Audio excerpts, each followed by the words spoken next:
Hello tout le monde, j'espère que vous allez tous très bien pour une nouvelle vidéo dans une catégorie que j'avais pas fait depuis hyper longtemps, c'est à savoir slash conseil. Donc comme vous le savez maintenant je mets plus les crochets avec les catégories de vidéos dans le titre, donc je vous mettrai dans le petit en description si ça vous intéresse d'aller voir ma playlist conseils etc. Aujourd'hui je vous retrouve pour une nouvelle vidéo qui complète celle qui va sortir dans quelques jours. Donc du coup aujourd'hui je vous retrouve pour une nouvelle vidéo comment avoir le brevet, donc les meilleurs conseils, les conseils que si vous les appliquez il n'y a pas de raison que vous n'ayez pas le brevet et que ça se passe pas bien. Tout le monde vous dit ça, ouais stressez pas, ça sert à rien. Si, c'est normal de stresser, c'est votre premier examen. Moi j'ai stressé comme une fois l'année dernière, donc j'ai eu mon brevet avec mention assez bien. Donc voilà, je vous dis ça pour vous rassurer sur le fait que j'ai appliqué ces conseils et ça a bien marché pour moi, donc ça, il n'y a pas de raison que ça ne marche pas pour vous. Présenter des petits conseils pour l'histoire géo, les maths et le français, et ensuite si vous voulez en savoir un petit peu plus sur l'histoire de l'art et les types d'exercices qu'on va vous demander au brevet, allez voir mon autre vidéo. D'abord on va parler de l'histoire-géographie. Le premier truc que je peux vous dire qui est vraiment très important, c'est de bien soigner l'écriture et la présentation, argumenter, faites attention à votre orthographe, vraiment sauter des lignes, aérez bien votre copie et rédigez bien. Donc aussi un truc qui est vraiment à savoir, c'est quand on vous pose une question, répondez-y avec précision, concentrez-vous uniquement sur ce qu'on vous demande et n'essayez pas de partir en disant on me rappelle une leçon, nanana, ou à faire des citations, ou à voilà, vous répondez à la question précisément et ne partez pas en couille quoi. Donc ensuite quelque chose que beaucoup de gens ne font pas, c'est de faire un brouillon. Faites-vous un brouillon avant, bon après si ils vous demandent qu'est-ce qui est passé en 1492, quelle année il y a eu la guerre de sécession ou des trucs comme ça, là voilà vous rédigez pas. Mais si vous avez un paragraphe argumenté où il vous demande raconter la crise de Cuba ou qu'est-ce qui a déclenché la Seconde Guerre mondiale ou des trucs comme ça, là vraiment sortez une feuille, prenez un brouillon, notez-y vos idées principales, qu'est-ce qui a déclenché la guerre, par qui, en quelle année et comment ça s'est fini. Vous écrivez juste les 4 réponses comme ça et après là vous rédigez. Voilà, donc mis à part le brouillon, vraiment relisez, comprenez bien le sujet, ça sert à rien de vous lancer dans quelque chose si vous avez mal compris la question, mal saisi le sens ou quelque chose comme ça. Et ensuite le dernier truc, beaucoup prennent à la légère, c'est de respecter le nombre de lignes. Quand ils vous disent en 15 lignes raconter nanana ou justifier nanana, vraiment 15 lignes. Après si vous en faites 16, on va pas vous taper, mais vraiment par exemple en anglais on nous dit des fois faites 120 mots, donc ça c'est chiant, tu dois toutes les compter, mais quand ils vous disent 15 lignes, c'est 15 lignes, c'est pas 25. Quand on vous dit 15 lignes, c'est que vous avez largement le temps de apporter toutes les informations nécessaires. On va parler des maths, donc là évidemment j'ai regardé un petit peu sur internet, je vous avoue, pour trouver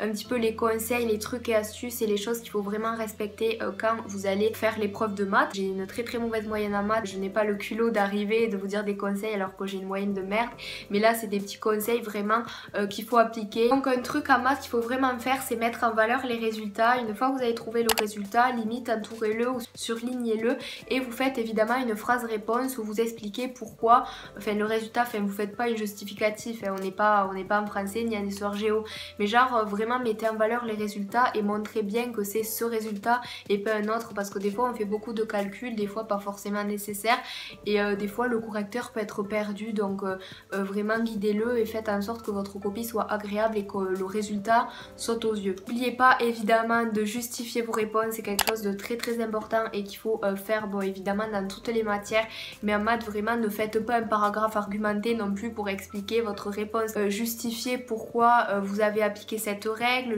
et citez-la aussi, ça c'est bien. Le truc en maths qui est vraiment primordial, donc commencez par les exercices qui vous mettent à l'aise, ne commencez pas par de la géométrie ou des fractions si vous n'êtes pas du tout à l'aise et que vous avez du mal. Mon iPhone a coupé, j'avais plus de stockage, donc le dernier point en maths que je voulais aborder, c'est de ne laisser justement tomber aucun exercice. Faites tout, même si vous n'êtes pas sûr. Vraiment utilisez, je sais pas si c'est 1h30 l'épreuve de maths, mais vraiment ne partez pas avant, ne rendez pas la copie et ne partez pas dehors avec vos amis ou quoi, c'est tentant, mais vraiment restez jusqu'à la fin. Même moi qui étais nulle en maths et qui ne connaissais presque rien, je suis restée la dernière à chaque épreuve, j'étais la dernière.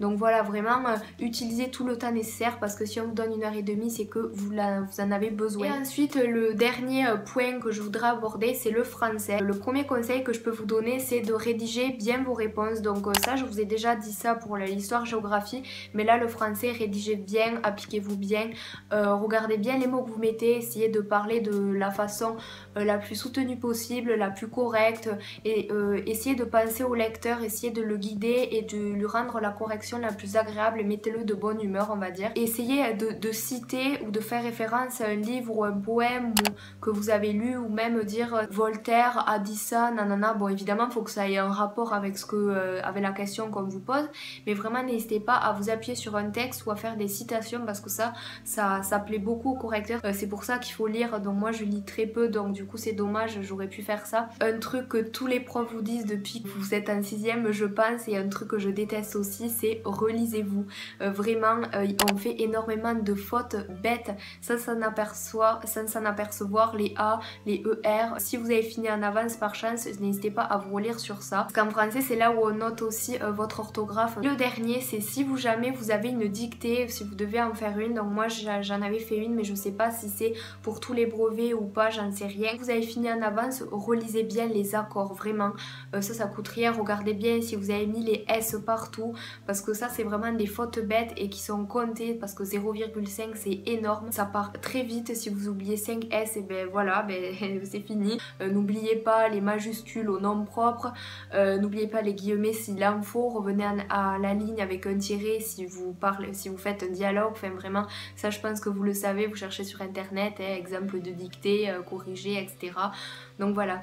Et ce que je vous conseille de faire aussi, c'est de taper dictée audio sur Google ou YouTube, et en fait il y a une voix qui va vous faire une dictée. Entraînez un petit peu, vraiment entraînez-vous à faire une dictée. Voilà, un après-midi vous avez 1 heure de libre, et bien consacrez-vous à ça par exemple. Donc voilà, cette vidéo est enfin terminée. J'espère de tout cœur qu'elle vous aura plu, qu'elle vous a aidé. Vous êtes moins stressé maintenant que je vous ai dit quelques conseils, peut-être que vous le saviez déjà, mais en tout cas ça ne fait pas de mal de réentendre ces choses là. Si la vidéo vous a plu, n'hésitez pas à la liker et à me laisser un petit commentaire et à la partager, la montrer à vos amis si vous avez des amis qui stressent, etc.